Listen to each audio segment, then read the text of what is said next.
안녕하세요.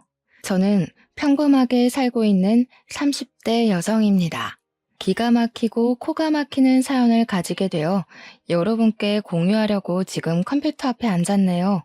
저는 이 사건으로 인해 오랫동안 고통받고 있고 그 고통으로 인해 아직도 심리치료와 정신과 약을 먹고 있습니다. 잊으려고 해도 쉽게 아픔이 지워지지 않네요. 세월이 지나면서 잊힐까 지금은 살던 곳을 떠나 지방으로 이사를 내려와 있습니다. 자연을 보고 있으면 그나마 숨을 트이는 것 같은데 가끔 그를 닮은 남자의 뒷모습을 보게 되는 날이면 숨을 쉴 수가 없을 만큼 공황 상태에 빠지곤 합니다. 저를 이렇게 만든 사람을 잊으면 좋겠지만 어쩌면 나에게는 유일한 피부치였을 사람을 잃고 가장 사랑하고 믿고 싶었던 사람에게 배신을 당하니 마음의 병이 쉽게 잊히지 않는 것 같아요. 조금은 긴 이야기가 될지 모르겠지만 제 사연을 공개하려면 저의 성장 배경을 소개해야 할 것 같아 간단하게 어릴 때부터 이야기하겠습니다. 저는 갓난아기 때 일반 가정에 입양된 입양아였습니다. 제가 8살 때까지는 키워주시는 부모님이 당연히 친부모님이신 줄 알고 컸고요. 물론 그만큼 사랑 또한 듬뿍 받으며 컸습니다. 저를 부모님은 물론 할머니 또한 정말 많이 예뻐해 주셨는데 아직도 기억나는 것은 제가 괜한 투정을 부려도 할머니는 귀엽다고 엉덩이를 토닥여 주셨기에 제가 입양하라는 생각을 못하고 컸던 것 같아요. 그런데 제가 7살 때 첫째 동생이 태어나고 저의 모든 세상이 하루아침에 바뀌었어요. 엄마가 어린 남동생을 병원에서 안고 와서 그 모습이 너무 예쁘고 귀엽던지 저는 바로 달려가서 포대기에 쌓여있는 동생의 볼을 살짝 쓰다듬었습니다. 그런데 옆에 있던 할머니가 제 손목을 휘어잡으며 떨어지라고 소리를 치시더라고요. 어린 동생은 큰 소리에 놀라서 울고 엄마 아빠는 할머니에게 애한테 왜 그러냐고 타박을 하셨죠. 저는 그때까지 아기가 너무 작고 약해서 내가 실수할까봐 그러나 보다 하고 아기 근처에 안 갔던 기억이 있어요. 동생을 안고 싶을 때마다 아빠한테 안겨 아기 만져보고 싶다고 투정을 부리면 아빠 손에 이끌려 겨우 동생의 손을 잡을 수가 있었어요. 그런데 1년 후 이번에는 엄마 아빠에게 또 딸이 생겼습니다. 연년생으로 아들과 딸이 한꺼번에 생긴 거였어요.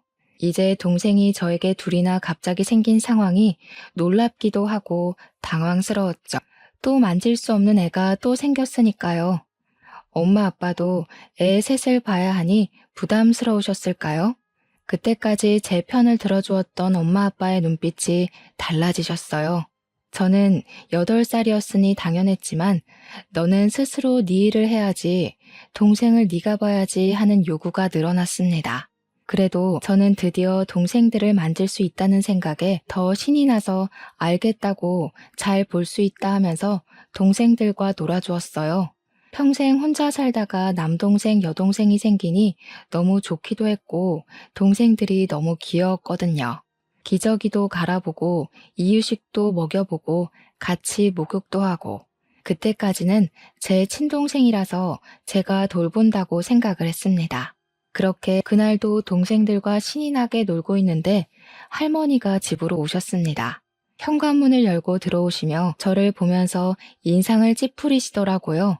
그리고 바로 안방으로 들어가셨습니다. 그런데 부모님과 할머니의 말이 방문 밖으로 새어나오더군요. 아니, 왜 쟤는 아직도 여기에 두는 거냐? 첫째 낳으면 바로 다시 보낸다고 하지 않았어? 이제 둘째까지 있는데 언제까지 거두고 살 거야? 당장 내보내. 애 셋을 어떻게 보려고 하냐? 너희 형편에 애 셋을 어떻게 키워? 어머니, 그래도 이제껏 친자식처럼 키웠는데 어떻게 친자식 생겼다고 바로 파양을 합니까? 그래도 애들 잘 돌보고 말도 잘 들어요, 이제. 그 말은 그만하세요. 아니, 너는 그렇게 물로 터져서 안 된다는 거야, 응? 처음부터 내가 쟤의 입양을 허락한 건 남의 자식 키우면 하늘이 감복해서 부부에게 애를 준다는 그거 하나 때문에 허락한 거다. 그런데 이제 친자식 둘이나 생겼는데 언제까지 저 애를 돌볼 거야? 제 역할이 끝났으면 다시 제자리로 돌아가는 게 당연하지.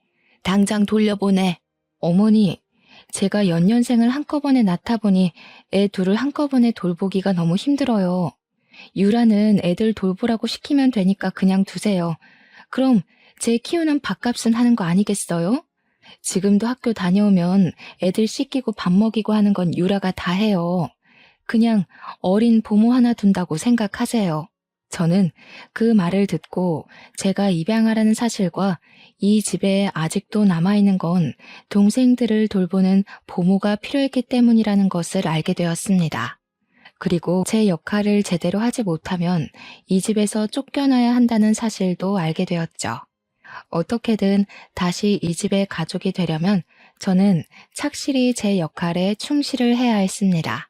물론 엄마 아빠는 저를 보내기 싫어서 할머니를 달래려고 그런 말을 하실 수도 있었지만 어린 저는 그런 생각을 하지 못했죠. 저는 이곳에서 살기 위해 학교를 다녀오면 바로 애들을 돌봐야 했어요. 어차피 부모님이 맞벌이하니 동생을 돌보는 것은 당연했지만 제가 입양하라는 것을 몰랐을 때와 아이들의 돌보는 느낌은 천지 차이가 되어버렸죠. 그 전까지는 가족으로서 의무였다면 이제는 저에게 생존의 문제가 되어 있었으니까요. 동생이 열이라도 나는 날이면 저는 손발이 덜덜 떨려왔어요.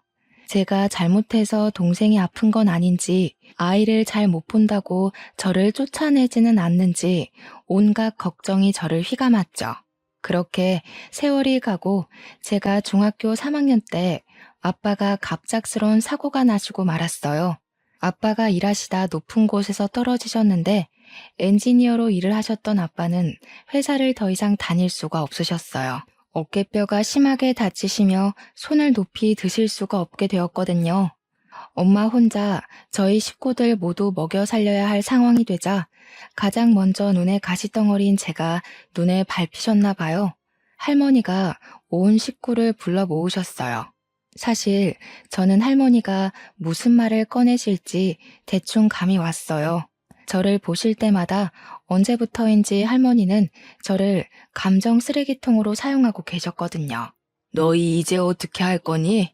이제 아범 너는 직장도 그만두었는데 어멈 너 혼자 벌어서 애들 먹여 키우고 또 병원비에 학원비에 다 어떻게 감당할래? 군입 하나라도 줄여야겠지 않니? 쟤 그만 보내라. 저만큼 키웠으면 하늘도 감복해서 놀랐겠다. 이제 보내도 원망 하나 하지 않을 거야. 할머니 말에 엄마 아빠는 아무 말이 없으셨어요. 이미 그 순간 저의 운명은 결정되어 있었던 거죠. 순순히 모든 것을 받아들여야 했습니다. 이제껏 이곳에 있었던 것도 다행이라 생각해야 했죠. 그렇게 아무 말도 안 하고 제 짐을 챙겨 들었습니다. 짐이라고 해봤자 책가방, 자잘한 학용품, 옷 몇 가지와 교복뿐이었습니다. 그 모습을 본 동생들은 두 눈이 휘둥그레지더라고요. 이제껏 친누나 친언니인 줄 알았던 제가 피를 나눈 사이가 아닌 사이라는 것을 알았으니까요. 집을 나가려는데 양쪽에 한 놈씩 붙어서 저를 붙들었습니다. 안 돼, 누나. 가지 마. 누나, 나 두고 가지 마. 누나 없으면 밥은 누가 줘? 응? 이제 누가 공부 알려줘. 나도 데려가. 같이 갈래. 언니, 가지 마. 할머니 미워. 왜 언니 쫓아내는 거야? 할머니가 나가. 언니 말고 할머니가 우리 집에서 나가. 언니랑 있을 거야. 언제나 집에서 동생들을 챙기는 것은 온전히 저의 몫이었기에 어쩌면 동생들에게는 저는 엄마 같은 존재였을지도 모른다고 생각이 들더군요. 꼭 물가에 내놓은 아이들을 보는 것 같았어요. 그래도 어쩌겠어요. 저는 선택권이 없는데 동생들이 붙잡아도 남아있을 수 있는 권한이 없었습니다. 엄마 아빠가 동생들 하나씩 붙잡아 떼어놓아도 동생들은 꽉 붙어 제 다리에서 안 떨어졌습니다. 저는 꾹꾹 참았던 눈물을 흘리고 말았어요. 그래도 저를 가족으로 받아주는 건 동생들 뿐이었으니까요. 그리고 이곳에 남아있고 싶었습니다. 저는 할머니 앞으로 가 무릎을 꿇었어요. 제발 3년만 이곳에 있게 해주시면 안 될까요? 그냥 잠만 재워주세요. 다른 거 안 바랄게요. 학비 안 주셔도 돼요. 제가 알아서 할게요. 그러니까 그냥 잠만 재워주세요. 동생들은 이제 할머니한테 붙어서 언니 누나 쫓아내지 말라고 울고불고 떼를 썼습니다. 할머니는 한참을 울어대는 동생들을 보며 알겠다 하며 손을 내저으시더라고요. 저는 그 모습을 보고 겨우 숨을 내뱉으며 안심을 했습니다.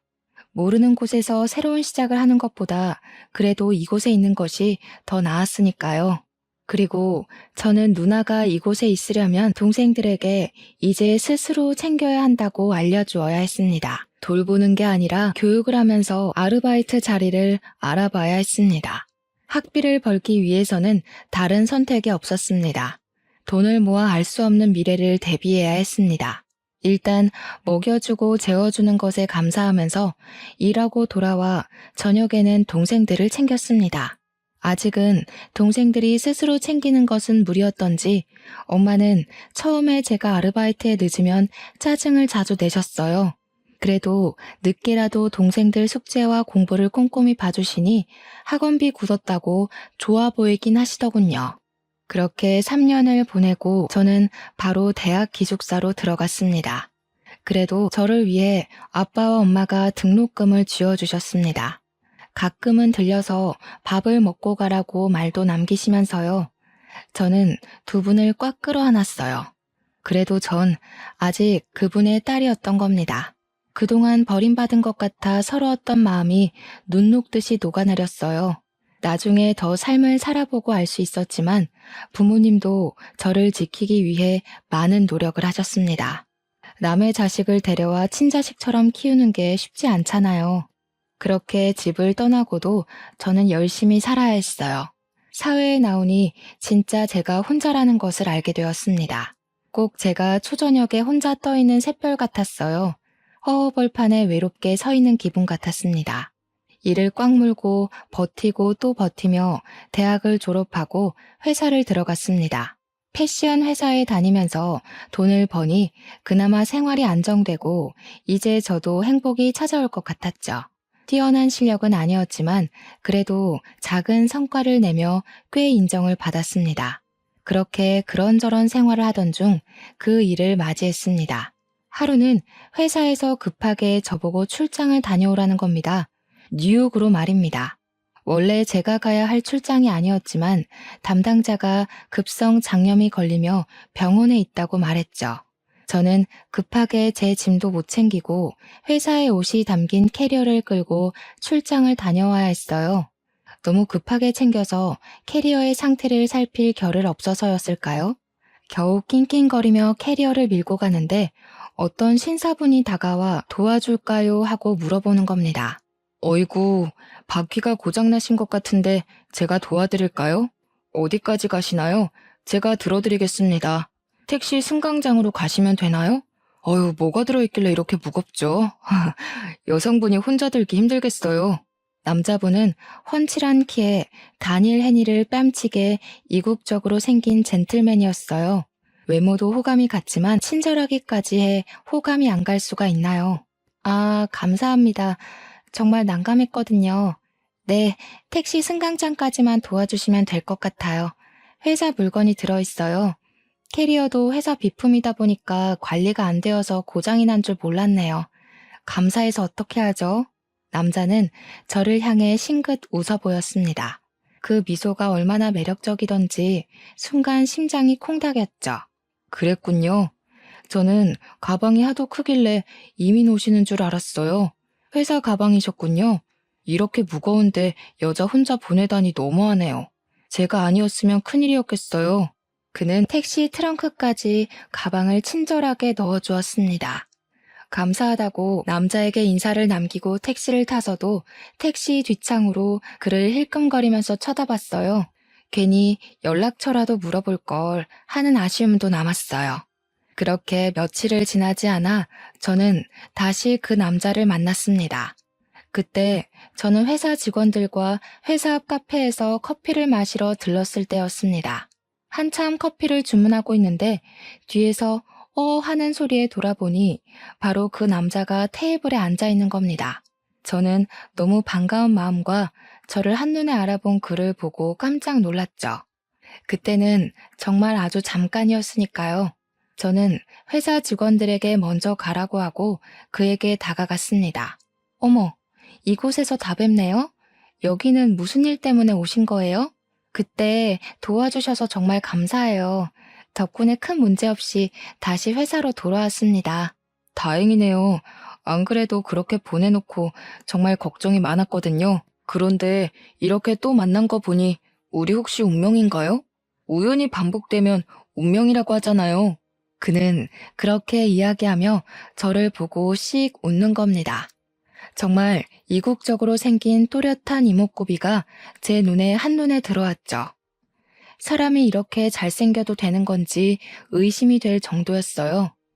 그것도 그런데 저에게 우연히 반복되면 운명이라고 말을 하자 웃음이 나왔죠. 어머, 우연히 운명이 되려면 3번이 겹쳐야 한대요. 저희는 1번이 부족한 것 같은데요. 이거 어쩌죠? 아직 운명이 되지 못했네요. 제가 혹시 마음에 드세요? 그는 긴 목을 기다란 손가락으로 긁적이며 멋쩍게 웃더라고요. 아유, 전 그날 당신을 그렇게 보내서 너무 후회해서 방금 보고 너무 좋아했는데 저만 아쉬웠나 보네요. 겨우 생각한 말인데. 그럼 그 1번의 우연은 제가 운명으로 만들 테니까 우리 만나볼래요? 바로 앞에 잘생긴 얼굴로 고개를 내밀며 바라보는 남자를 거절할 수가 없었어요. 일단 그는 너무 잘생겼고 젠틀한 매너를 가졌었으니까요. 우리는 그날 바로 연인이 되었습니다. 저 또한 혼자 오랫동안 홀로 지냈기에 누군가를 만나는 게 너무 설렜죠. 정말 그는 저를 아껴주고 사랑해주는 게 느껴졌어요. 만나면 그는 제 얼굴을 뚫어져라 쳐다보는 겁니다. 제가 얼굴에 뭐가 묻었냐고 물어보면 그는 웃으며 그냥 씩 미소를 짓더라고요. 그냥 얼굴만 봐도 좋다고요. 그때는 그의 말을 그냥 곧이곧대로 믿었던 것 같아요. 저를 너무 사랑해서 그렇게 본다고 말입니다. 그는 미국 교포 어머니와 미국인 아버지에서 태어난 혼혈이라고 하더군요. 그래서 그렇게 뚜렷한 이목구비를 가졌나 봐요. 바로 아래로 2살 어린 여동생이 있다고 말도 해주었어요. 아버지는 그가 15살 때 돌아가셨다고 했습니다. 저에 대해 물어봐서 제가 입양하라는 말을 해주었어요. 어릴 때 있었던 일을 말하면 그는 손을 꽉 잡아주면서 자기와 함께하면 절대 그런 일 다시 겪지 않을 거라고 하는 겁니다. 맞잡은 손이 얼마나 따뜻한지 저는 그의 말을 들으면서 제 마음의 응어리가 녹아내리는 것 같았어요. 이제 정말 인생을 함께할 사람을 만났다고 생각했죠. 이제 외롭지 않아도 된다고 생각했어요. 그렇게 그와 만난 지 3달쯤 되었을까요? 그가 저와 결혼하자고 말을 했습니다. 유라야, 우리 결혼할까? 이렇게 너의 얼굴 보고 있는 것도 너무 좋은데 너와 매일 함께 잠을 자고 아침에 일어나고 싶어. 나랑 결혼해 줄래? 전 그 사람 말에 아무 말도 못하고 입을 우물거렸죠. 그 사람을 사랑했지만 만난 지 3달도 안 되어 결혼을 하는 건 너무 이르다고 생각했죠. 그렇게 급한 문제가 아니라고 생각했습니다. 물론 그와 가족이 된다는 건 너무 설렜죠. 항상 진짜 가족을 가지고 싶었으니까요. 하지만 결혼하자는 그의 말에 괜히 고민이 되더군요. 우리 만난 지 3달밖에 안 됐는데 너무 이른 거 아닐까? 물론 나도 당신을 사랑하고 같이 있고 싶지만 그래도 결혼은 신중해야 하지 않을까? 시간을 두고 조금 더 생각해보자. 내가 너를 빨리 아내로 맞이하고 싶어서 그래. 자주 만나서 이렇게 얼굴 보는 건 좋은데 매일 만나는 것도 아니고 나는 매일 너랑 얼굴 마주하고 싶은데 우리 결혼하자. 응? 내가 잘해줄게. 지금보다 더 많이 사랑해줄게. 가족을 갖는 것에 확신이 서지 않아서였을까요? 저는 결국 그때는 그에게 결혼하겠다고 확답을 하지 못했습니다.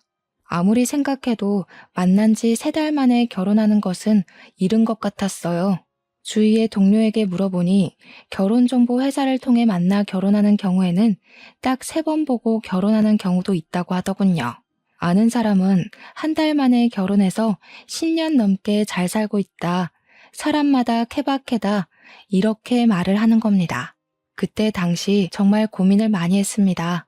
그에게 바로 결혼하겠다고 못하는 게 너무 오랫동안 혼자 지내서 그런 것은 아닌지, 그를 믿어야 하지만 사람을 믿는 믿음이 부족해서 그런 것은 아닌지 걱정이 되었죠.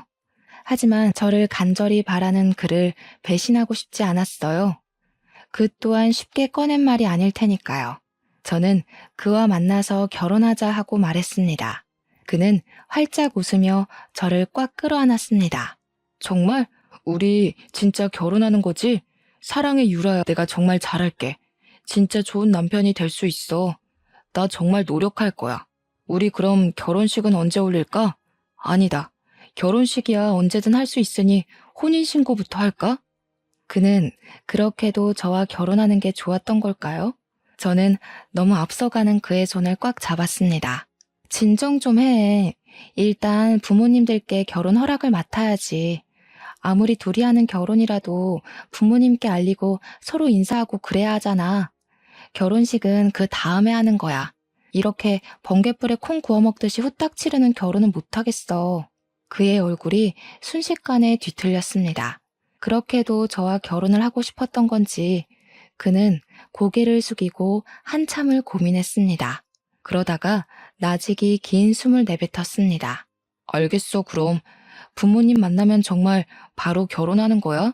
다른 말 하기 없어. 그때 결혼을 미룬다고 하면 안 돼? 약속해. 저는 고개를 끄덕였습니다. 그는 제 손을 꽉 잡더라고요. 알겠다고 미국에서 가족을 한국으로 부르겠다고요. 그렇게 저는 그 사람의 가족을 만나게 되었습니다. 그의 가족들이 온다고 해서 그와 함께 공항까지 마중을 나가게 되었죠. 공항에서 그의 어머니와 여동생을 보고 저는 깍듯이 인사를 했습니다. 그런데 그의 가족들이 저의 얼굴을 보고는 표정이 굳더라고요. 정말 못 볼 것을 본 것처럼요. 심지어 어머니는 길게 한숨을 내쉬었어요. 저는 그 순간은 그냥 웃고 넘겼습니다. 정말 제가 마음에 안 드시나 보다 했죠. 그의 차로 호텔로 가는 내내 둘의 표정은 굳어 있으면서 말이 없었습니다. 한참을 아무 말 없는 정적이 넘쳐 흘렀습니다. 어머니가 먼저 말을 거시더군요.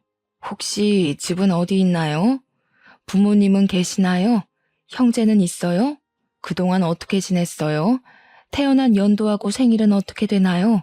아이고, 참 물어볼 질문이 많네. 저는 그래도 어색한 분위기 속에서 어머님이 어렵게 물어보는 것 같아서 성실히 답을 해드렸습니다. 집은 지방이고요. 부모님은 두 분 다 계세요. 형제는 제 밑으로 남동생, 여동생 이렇게 둘이 있고 또 그때 그가 어머니께 화를 내며 제 말을 끊었습니다. 어머니, 왜 그런 질문을 하세요? 제가 다 전화로 알려드렸잖아요. 이제 그런 거 그만 물어보세요.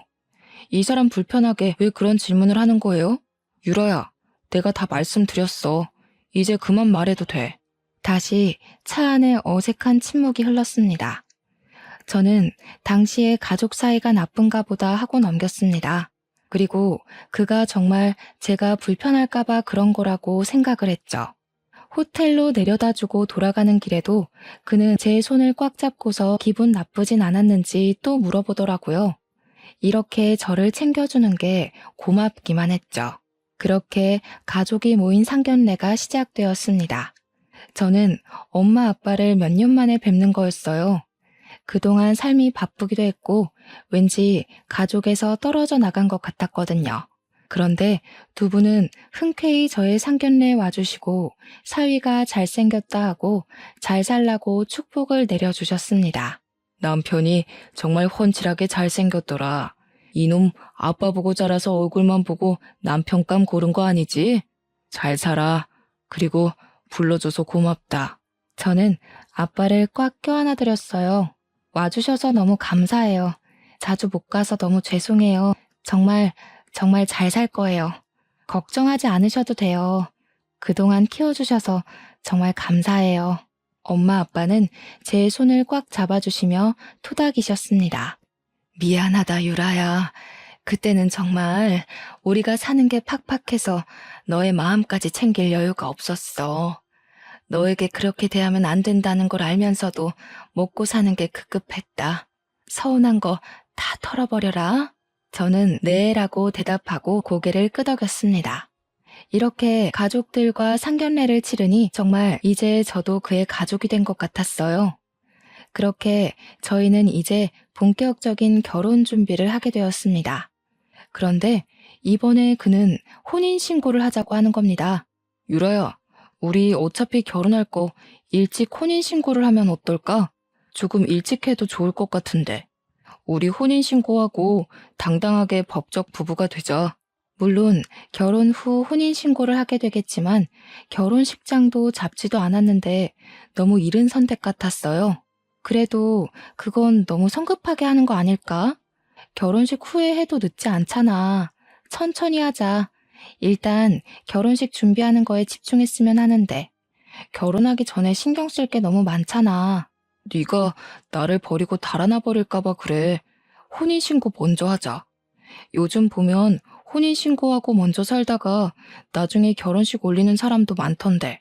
우리도 그런 거로 생각하고 몇 달 후면 결혼식도 올리고 먼저 혼인신고해도 상관없잖아. 그의 말이 다 틀린 말은 아니었습니다. 그런 부부가 심심치 않게 있으니까요. 하지만 그때 당시 저는 왠지 또 거부감이 들더라고요. 이렇게 성급하게 결혼하는 것도 고민을 많이 했는데 혼인신고까지 그렇게 성급하다니요. 제가 한참 고민을 하니 그는 정말 안달복달을 하는 겁니다. 혼인신고를 먼저 하는 게 뭐가 문제냐는 거죠. 우리가 사랑해서 법적으로 부부가 먼저 되는 거라고요. 저는 그의 성화에 못 이겨 알겠다고 했습니다.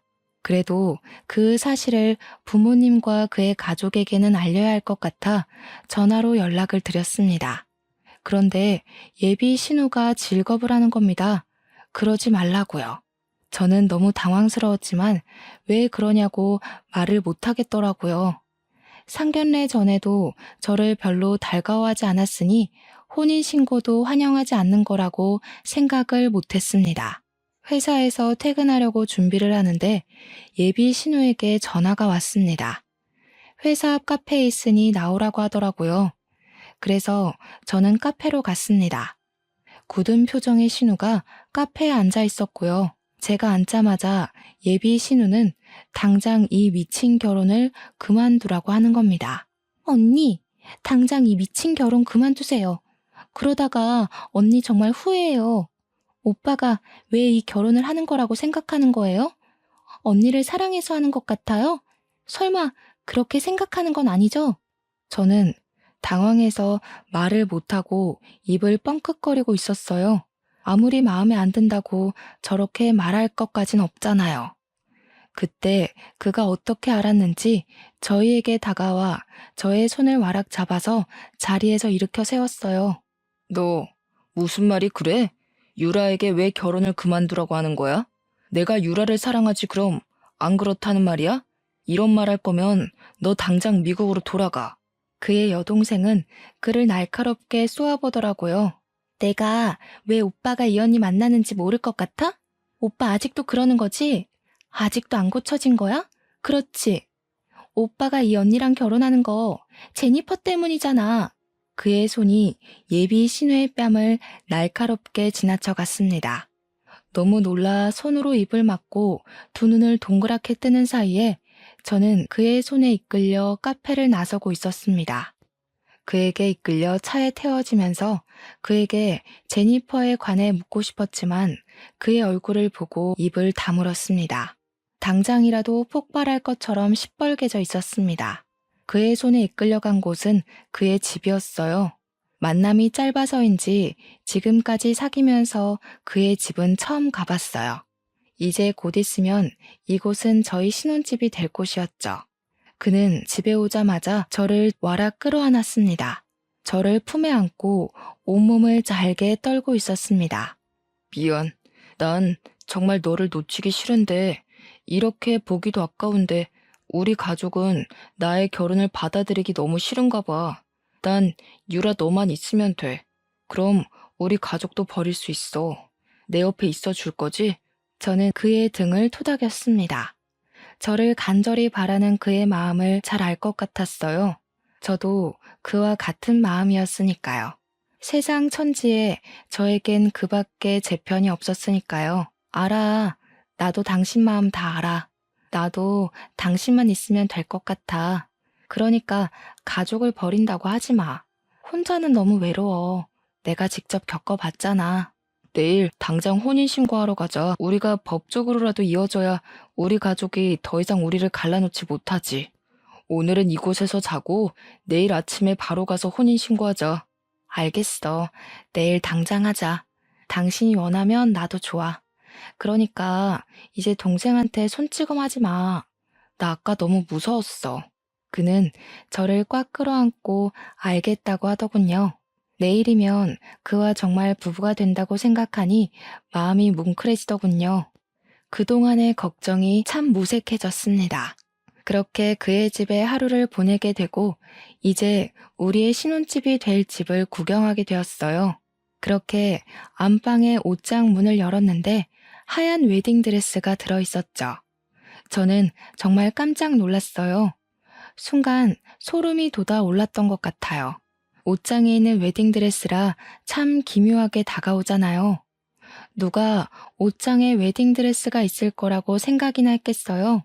저는 드레스를 들고 가서 그의 앞에 내밀었어요. 이거 뭐야?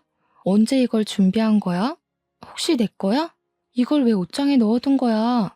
혹시나 나를 위해 준비한 것인지 물어보고 싶었어요. 이곳에 있으니 당연히 제 것이라고 생각했으니까요. 그는 다가와서 저를 보며 싱긋 웃는 겁니다. 나의 신부를 위해 미리 준비했지. 너와 참 잘 어울릴 것 같아서. 입어볼래? 참 잘 어울릴 거야. 너를 생각하면서 고른 드레스니까. 저는 다시 드레스를 바라보았어요. 그런데 드레스가 유행이 지난 디자인이었습니다. 최신 유행하는 디자인은 아니었지만 그래도 저를 위해 준비했다고 하니 순간 설레더군요. 이렇게 드레스를 준비할 정도로 저와 결혼을 원했다고 생각을 했으니까요. 저는 드레스를 가지고 가서 입어보기로 했어요. 안방으로 들어가서 드레스를 입고 살짝 치마를 들었는데 치맛단 끝 속치마에 갈색 얼룩이 보이는 겁니다. 치마를 들여 안쪽을 보니 핏자국이 더 선명하게 보였어요. 오래되어 갈색으로 변색된 핏자국에 저는 온몸에 소름이 쫙 끼쳐서 서둘러 방문을 걸어 잠가 버렸습니다. 그가 문을 잠그는 소리를 들었는지 문고리를 쥐고 흔들면서 말했습니다. 제니퍼, 무슨 일이야? 무슨 일 있어? 문 좀 열어봐. 제니퍼, 왜 문을 잠근 거야? 문 열어. 왜 문을 잠근 거냐고. 그의 목소리가 선명하게 제 귓속으로 파고 들어왔습니다. 제니퍼라니. 그의 입에서 나오는 이름은 분명 제니퍼라는 이름이었어요. 저는 온몸에 닭살이 올라오자 문 옆에 서랍장을 밀어 문 앞에 가져다 놓았죠. 그리고 침대 위에 벗어놓은 제 옷에서 핸드폰을 꺼내 예비 신우에게 전화를 걸었어요. 그는 아직도 문 앞에서 문을 두드리며 제니퍼를 찾고 있었죠. 여보세요? 저예요. 지금 그의 집인데 그가 저를 제니퍼라고 불러요. 도대체 제니퍼가 누구죠? 지금 그를 피해 안방에 혼자 있어요. 예비 신우가 길게 숨을 내쉬더군요. 그리고 저에게 충격적인 이야기를 들려주었어요. 제니퍼는 오빠가 사랑한 첫사랑의 이름입니다. 둘은 8년을 사귀고 결혼을 약속한 사이였어요. 그런데 갑자기 죽어버려서 오빠가 아주 힘들어했어요. 당신하고 많이 닮았어요. 아니, 저도 처음 당신을 봤을 때는 당신이 혹시 제니퍼가 아닌가 착각을 했습니다. 그녀의 말에도 저는 이해가 가지 않았죠. 아무리 닮았다고 해도 사람을 착각한다는 게 말이 안 되잖아요. 아무리 닮아도 사람을 착각하다니 말이 안 되잖아요. 그리고 그 사람 집에 웨딩드레스가 있던데 혹시 이것도 제니퍼의 드레스인가요? 혹시 당신은 자신이 쌍둥이라는 것을 모르고 있었나요? 제니퍼는 자신이 아기 때 한국에서 입양이 되었다고 일란성 쌍둥이 동생이 한국에 남아있다고 항상 말했습니다. 혼자 미국으로 입양되었다고요. 언젠가 당신을 만나러 한국으로 가겠다고 말했었습니다. 저는 그때까지 저에게 쌍둥이 언니가 있다는 걸 모르고 살았습니다. 결국 그가 사랑한 건 제가 아닌 죽은 언니였던 거죠. 그때 그가 문을 밀어내고 방 안으로 들어왔습니다. 문고리가 이미 망가져 헐렁거리더군요. 그는 저를 보며 미소를 지었습니다. 저는 그를 피해 뒷걸음쳤습니다. 그는 제게 다가와 어깨를 꽉 잡더군요. 제니퍼, 돌아왔구나. 드디어 나에게 다시 돌아왔어. 얼마나 이 순간을 기다렸는지 알아? 그때 정말 미안했어. 혹시 많이 아팠어? 너를 아프게 하고 싶지 않았는데 용서해 줄 거지? 이미 그의 눈에는 저는 없었어요. 그의 앞에서 있는 것은 제니퍼인 저의 언니였습니다. 저를 껴안는 그를 밀쳤습니다. 나는 제니퍼가 아니야. 제대로 봐. 난 김유라라고. 당신이 말하는 제니퍼는 이미 죽었어. 이제껏 나를 사랑한 게 아니라 언니를 사랑해서 나를 좋아한 거야? 어떻게 이럴 수가 있어? 순간 그의 얼굴이 뒤틀렸습니다. 그러더니 제 발밑에 무릎을 꿇으며 손을 싹싹 비는 겁니다. 아니야, 미안해 유라야. 내가 잠깐 정신이 나갔나 봐. 내가 사랑하는 건 네가 맞아.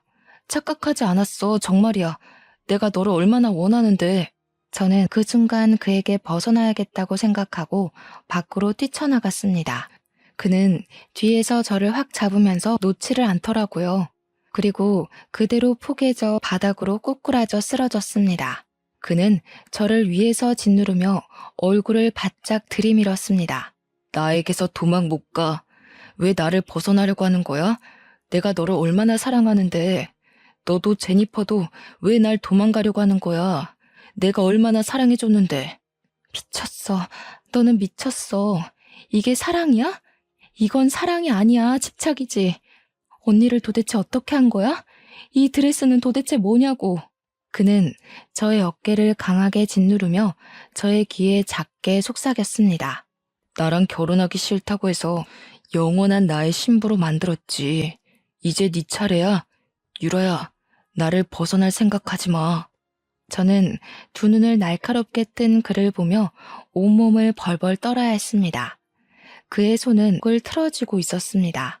이제 나는 죽겠구나 하고 마지막 숨이 목구멍까지 차오를 때 현관문이 열리며 그의 어머니와 여동생이 경찰들과 들이닥쳤습니다.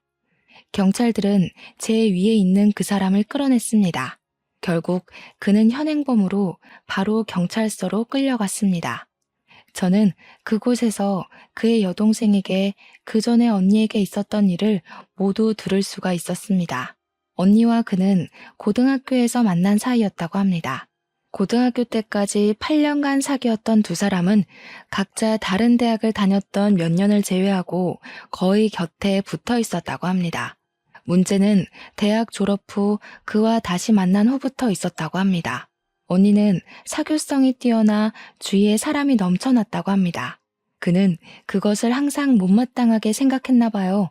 언니에게 사람들 가려서 만나라 잔소리를 하면 언니는 그것을 자신을 통제한다고 생각한 거죠. 언니가 그의 뜻대로 움직이지 않을 때마다 그의 불만은 점점 커졌나 봐요. 둘 사이가 어긋날 때마다 그의 집착은 점점 커지고 이제 병적으로 언니를 간섭하고 통제를 하기 시작했답니다. 참다 못한 언니는 그에게 결국 이별을 고했습니다. 언니와 이별을 받아들이지 못한 그는 결국 하지 말아야 했을 선택을 했습니다. 언니에게 수면제를 먹여 납치하고 드레스까지 곱게 입히고 둘만의 결혼식을 준비했다네요. 동생은 이미 그때부터 정신적으로 문제가 있지 않았을까 생각한다고 말을 하더군요. 잠에서 깨어난 언니는 자신의 모습에 소름 끼쳐하며 그와 크게 싸웠나 봐요. 그리고 집 밖으로 달아나는 언니를 차로 쫓아간 그는 언니를 차로 치워버렸습니다. 언니는 쇼크로 그 자리에서 기절하게 되었고 그는 놀라서 언니를 차에 태워 병원으로 이동했지만 갈비뼈가 부러져 폐를 깊게 찌르는 바람에 언니는 결국 사망에 이르렀다고 합니다. 언니의 장례를 치르고 그는 사랑하는 사람을 죽였다는 죄책감과 집착 대상이 사라지며 심한 정신착란을 일으켰다는군요. 언니를 차로 치었지만 사고 후 살리려고 병원까지 이송까지 한 점을 생각해서 교도소가 아닌 정신병동에서 5년을 살고 출소를 했다고 하네요. 그리고 그는 치료 후 평범하게 일상으로 돌아와 한국으로 출장차 왔다가 우연히 저를 발견했다고 합니다. 언니랑 똑같이 생긴 저를 보고 제니퍼가 살아왔다고 전화를 했더랍니다. 가족들은 아니라고 그 사람은 제니퍼의 쌍둥이 동생이 아니냐 하고 걱정을 했는데 다행히 그때 그는 정신줄을 꽉 붙들었나 봐요. 그래서 걱정을 한시름 덜고 있었다고 합니다. 정신적인 문제가 치료가 다 되었다고 생각을 한 거죠. 나중에 경찰 조사에서 그는 처음부터 캐리어를 이용해 저에게 접근했다고 했답니다. 한 달 정도 먼저 저를 지켜보면서 접근할 기회를 엿봤다고 했다더군요. 그 후에도 그는 저를 감시하고 통제 안에 넣으려고 했다고 합니다. 언니에게 보인 집착을 저에게도 보인 거죠. 결국 그가 처음부터 사랑한 건 제가 아닌 죽은 언니였던 겁니다. 저의 모습에서 언니를 보고 좋아하고 사랑했던 거겠죠. 저는 다시 그를 찾아가서 말을 해봐야 하는 건지 고민을 했습니다. 가서 말을 한다고 무슨 의미가 있는지 고민을 했지만 완벽한 이별을 고하기 위해 저는 그가 있는 구치소를 찾았습니다. 그는 구치소의 교도소복을 입고 제 앞에 앉았습니다. 보기 좋네. 구치소 밥이 잘 나오나 봐. 사실 찾아올까 오지 말까 고민을 참 많이 했어. 우리가 더 이상 할 말이 남아 있을까 하고 말이야. 하지만 묻고 싶더라고. 정말 나를 사랑하지 않았어? 한 번도 나를 사랑한 적 없어? 나한테서 언니를 보고 그동안 좋아한 거야? 처음에는 그랬던 것도 같아. 너를 처음 보는데 제니퍼가 살아 돌아온 것 같았으니까. 보면 볼수록 그녀가 떠올랐어. 그리고 너를 만나면서 너희는 결국 다른 사람이라고 생각했어. 좋아하는 거 싫어하는 게 너무 다르더라. 그리고 너의 모습이 더 좋았어. 제니퍼는 항상 강하고 당당하고 사람 좋아했지만 너는 반대니까 오히려 나랑 더 맞는다고 생각했어. 오히려 제니퍼가 나를 너에게 보내주지 않았나 생각했어. 확실한 건 마지막은 너를 사랑했다는 거야. 그의 마음에 움찔거렸습니다. 마지막은 저를 사랑했다는 그의 말을 믿고 싶었을까요? 저는 두 손을 꽉 쥐고 마지막을 고했습니다. 그랬구나. 그래도 사랑했다니 나도 그 사랑에 답을 해줘야겠네. 우리는 여기서 이제 헤어지는 거야. 시작했으니 끝도 있어야지. 다시는 우리 마주치지 말자. 다시는 서로를 만나도 모르는 사람인 거야. 우연히 만나도 우리는 운명이 아닌 거야. 고개를 숙이고 울먹이는 그를 두고 자리에서 일어났습니다. 나중에 들은 말은 다시 정신착란 현상을 일으켜 정신감호소로 이송되었다더군요. 저 또한 공황장애가 찾아와 정신과 치료와 약을 먹게 되었죠. 그리고 언젠가 한 번도 본 적이 없는 저를 닮았다는 언니가 묻혀있는 미국으로 가서 그녀를 만나고 싶네요. 어쩌면 언니가 저를 그에게서 구해주려고 그 웨딩드레스에 핏자국을 남겼나 싶기도 해요. 세상에는 기가 막히는 우연이 많다지만 어쩌면 사람에 의해 만들어지는 운명도 있나 봐요. 그것이 가져올 운명이 좋은 것인지 나쁜 것인지 결국은 끝까지 가봐야 알겠지만요. 간절함이 집착에 가까워져 올 때는 항상 주의를 기울여야 할 것 같아요. 과한 건 모자란 것만 못하다고 하잖아요. 여러분도 자신이 사랑하는 사람이 어떤 사랑을 바라는지 한 번쯤은 눈여겨보셨으면 좋겠네요. 긴 사연 읽어주셔서 감사합니다.